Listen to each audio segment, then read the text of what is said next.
Hello, everyone. In this segment of the Continuous Disclosure 101 series, I will discuss the Alberta Securities Commission's Continuous Disclosure Review Program. As a general reminder, the videos of this series are intended to be an introduction to each topic and are focused only on the requirements under Alberta securities legislation. We remind issuers that the securities exchange that they are listed on may have their own policies and rules, including those related to the disclosure of material information, and we encourage issuers to seek legal advice with respect to their specific circumstances. In addition, the views expressed in this presentation are those of the presenters and may not represent those of the ASC, other securities regulators in Canada, or other staff. One of our main roles in the Corporate Disclosure and Financial Analysis Group at the ASC is to conduct continuous disclosure reviews, also known as CD reviews. The goal of this presentation is to share some insights into how we perform these reviews and provide some tips so reporting issuers can help the process run smoothly. To that end, I'll address the purpose of CD reviews, how issuers are selected for review, and the various types of reviews that staff conduct. Then I'll get into more detail about our review process, the preparation of the comment letter, and the resolution of issues. I'll also provide some suggestions to help issuers successfully navigate the review process. Finally, I'll go through some examples of common issues we see in our reviews. The purpose of CD reviews is to ensure compliance with Alberta securities legislation, but also to help reporting issuers better understand their continuous disclosure obligations. Our goal is to help issuers improve the completeness, quality, and timeliness of disclosures so that investors are provided with balanced, relevant, and reliable information. Our focus is on material information and issues that could impact an investor's decision to invest or not. When we raise a comment seeking clarification of a particular issue, investors may well have a similar question or concern.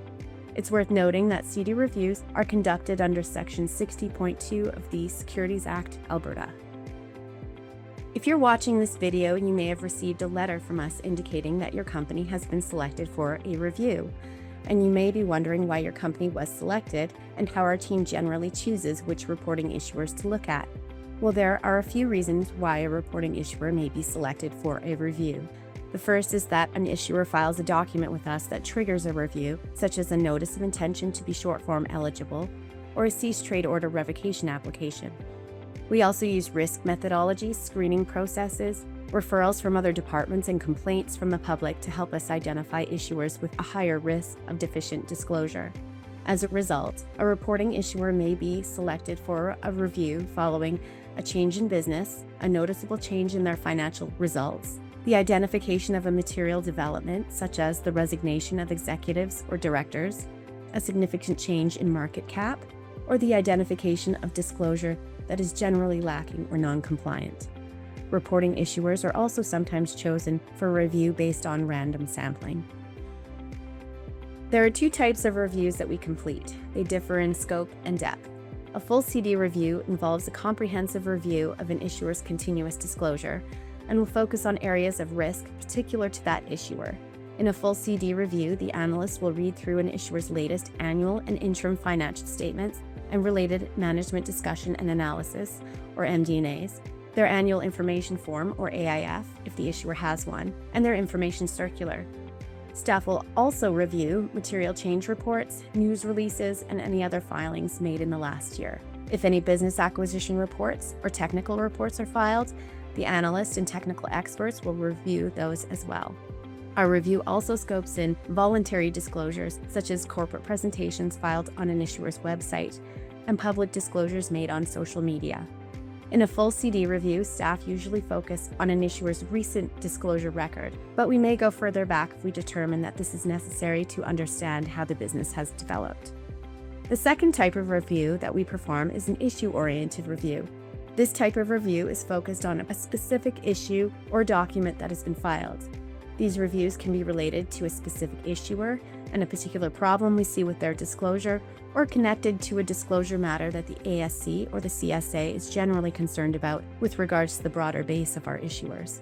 An issue-oriented review of a particular issuer may be related to an accounting, legal, or regulatory matter, and staff's review will focus on that matter and the issuer's disclosures or documents related to it. Where the ASC or CSA is interested in an emerging issue or industry, or compliance with a new or amended rule that recently came into force. They will conduct a review of a sample of issuers, focusing on the documents and disclosures that apply to that issue. Examples of these reviews include issue-oriented reviews on the application of National Instrument 52-112, non-GAAP and other financial measures disclosure, and on disclosure regarding women on boards and in executive officer positions. Now that I've discussed how an issuer is selected for review and the types of reviews that could be initiated, I'll describe in more detail how we perform a CD review.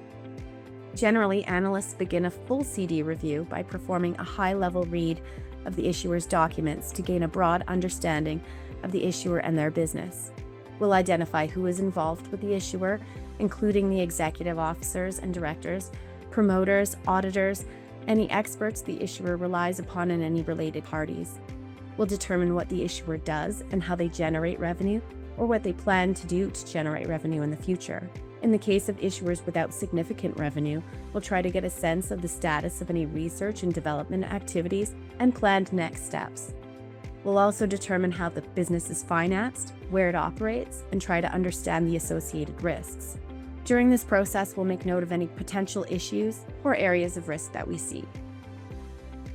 Once we have an overall understanding of the issuer, we'll begin to review their documents in more detail, focusing in particular on the issues and areas of risk we identified. If an issuer is engaged in oil and gas or mining activities, staff will usually engage experts in these areas to review the issuer's technical disclosure.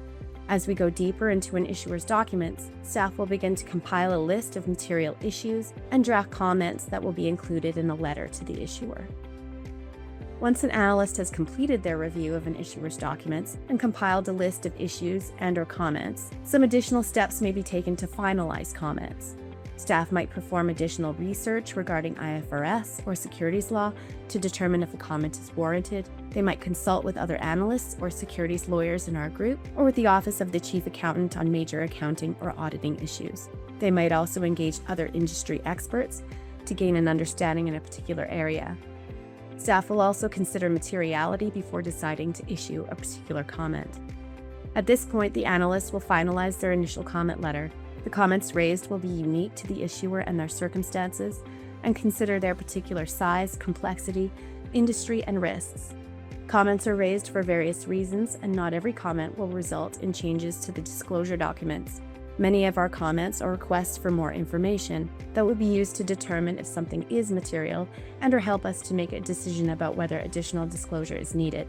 If our energy or mining experts have comments regarding the issuer's disclosure, those will also be included in our comment letter.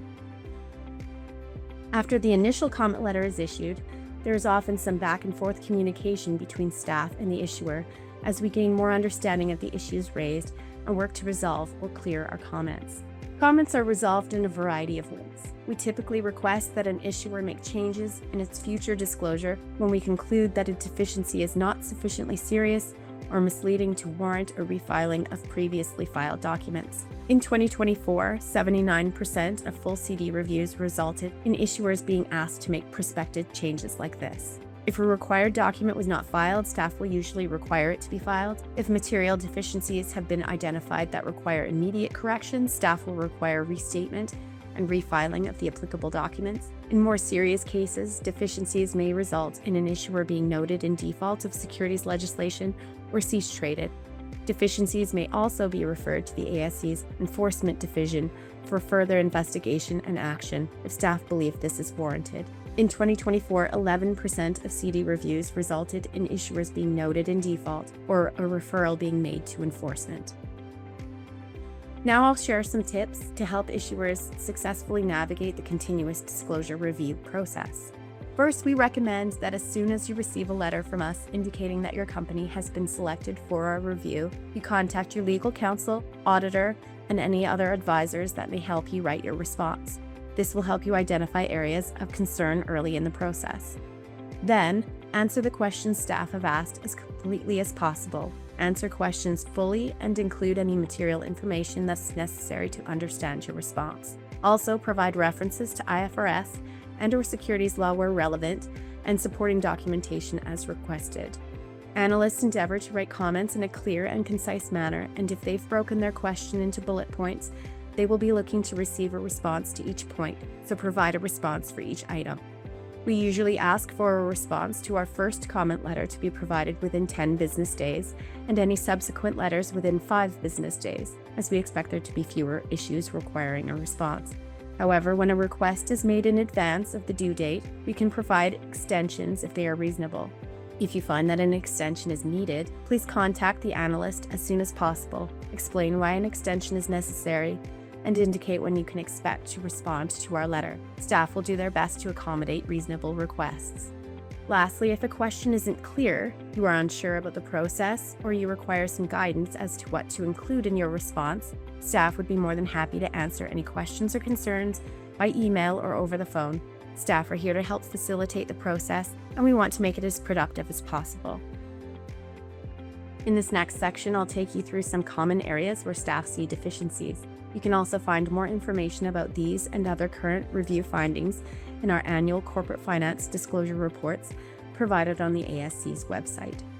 In our review of an issuer's MD&A and other documents, staff sometimes find that it's not clear what the issuer does or how their business works. In many of these cases, the issuer is engaged in an emerging industry such as artificial intelligence or developing a new technology or process. Because these businesses can be quite unique, it's important that issuers involved in them clearly and plainly describe their products and services, revenue streams and related costs, and any material agreements and their impact on the issuer in their MD&A. However, we often find that this disclosure is missing, insufficient, or written in a manner that it cannot be readily understood. These issuers often include industry jargon and technical terms in their disclosure, which can make understanding their business even more challenging. Staff also sometimes find that the explanation of the business in the MD&A isn't consistent with what's been reported in the financial statements. When we identify these issues, we will usually include a comment in our letter requesting more information so that we can better understand the issuer's business and any corresponding revenues and expenses associated with it. Depending on the circumstances, staff may request that an issuer refile their MD&A with enhanced disclosure or include enhanced disclosure in future filings of their MD&A. We will also request that issuers define technical terms if they need to use them and use plain language where possible. During our review of an issuer's filed documents and voluntary disclosure on their website and in social media, staff will look for indications of any significant changes to an issuer's business. Significant changes could include an acquisition or disposition of a business, a change in leadership, or change in financial position, including new sales channels, partners, or credit providers. When we identify these types of changes, we will look to see if related required documents have been filed, that they're substantially complete, comply with disclosure requirements, and agree to the issuer's other filings. Often staff find that required documents have not been filed or there are notable issues with them. When a material event occurs, issuers are required to immediately file a news release and file a material change report within 10 days of the material event. You can learn more about material change reports in the Continuous Disclosure 101 series. If the issuers completed a significant acquisition, reporting issuers may be required to file a business acquisition report or BAR. Again, you can learn more about the filing requirements related to BARs in the Continuous Disclosure 101 series. A significant transaction may also involve a material contract, such as a purchase and sale agreement that is required to be filed. The material terms of such agreements should be disclosed in the issuer's AIF, if there is one, and the impact of the agreement on the issuer should be discussed in the MD&A. Staff frequently note that material contracts are not filed and/or the material terms and impacts of the material contracts are not disclosed. Further, staff sometimes note that material terms, such as debt covenants, events of default, or other terms needed to understand the contract are marked unreadable in a filed contract. Issuers should note that redacting these types of provisions is not permitted. Additionally, certain material events, such as a change in corporate structure, change in year-end, and/or a change in auditor require relevant notices to be filed that staff often find are missing. Staff often see forward-looking information, or FLI, disclosed in an issuer's MD&A, investor presentation, or news releases that provide investors with some insight into the issuer's expected future results. While this information can be very useful to investors, a recurring deficiency we often see is a failure to disclose the reasonable assumptions used in setting those expectations, and in some cases, assumptions that don't appear to be reasonable. We also see issuers who don't outline the risk factors that could cause actual results to differ from FLI. Some issuers also fail to provide updates on previously disclosed FLI or just stop making disclosures regarding FLI without stating that they're withdrawing it because it's no longer relevant or achievable. When staff note these issues, a comment is usually included in our letter requesting, based on the circumstances and materiality of the issue, that future disclosure include the required information or that the issuer refiled the document with the required information. If an issuer has a significant project that has not generated revenue, staff will expect their MD&A to include a description of the project, their plan for the project, and their status relative to the plan, the expected costs, and the anticipated timeline to completion. This information will help investors understand how much financing is needed in the short and long term and give them an idea when the issuer can expect cash flows from operations to begin.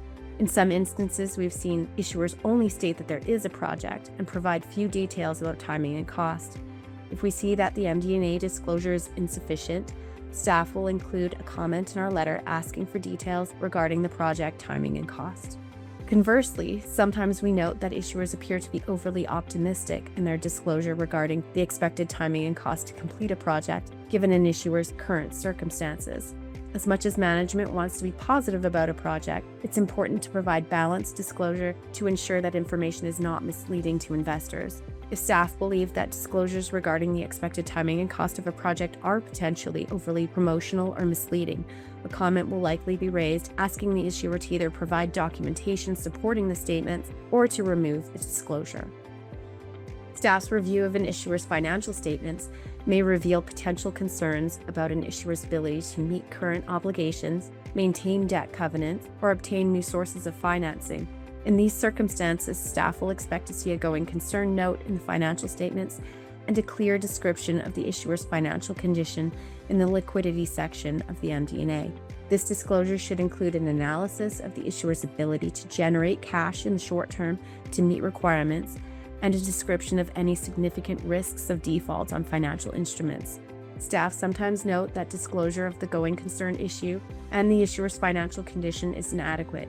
In these situations, staff will usually include a comment in our letter outlining the specific issues we noted, such as negative cash flows and/or working capital, or indications of a debt covenant breach, and ask the issuer to explain why disclosure was not provided in accordance with IFRS and Form 51102F1.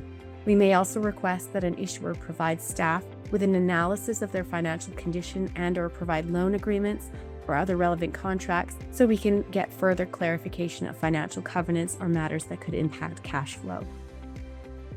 Comprehensive disclosure of related party transactions is important as it highlights the influence relationships can have over a transaction and the financial results of an issuer. In our reviews, we occasionally uncover undisclosed related party transactions and frequently identify deficiencies in related party disclosure. During the course of our reviews, staff may comment about unusual transactions or transactions that appear to have terms that are not in line with what we would expect in an arm's length transaction. At times, this has led to the identification of undisclosed related party transactions. Given the inherent risk of related party transactions, when we identify undisclosed related party transactions, depending on the circumstances, an issuer will likely be asked to refile their financial statements and/or their MD&A with disclosure that meets the requirements of IFRS and Form 51102F1. When related party transactions are disclosed, staff often find that disclosure in the MD&A is not sufficient.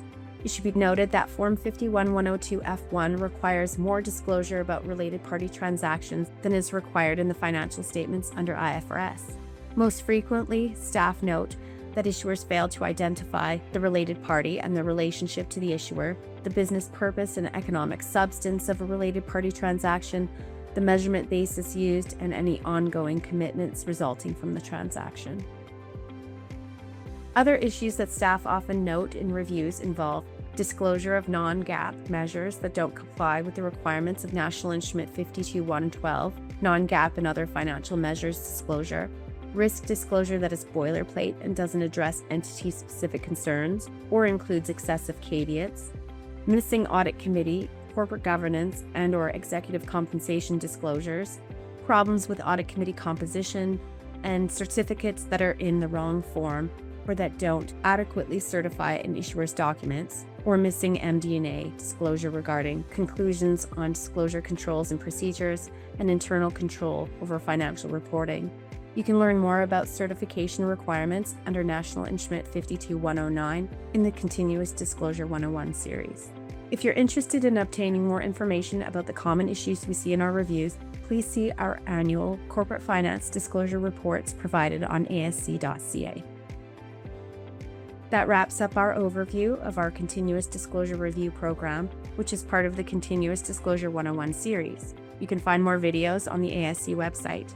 If you have any questions, please reach out to the contacts listed. Thank you for taking the time to watch.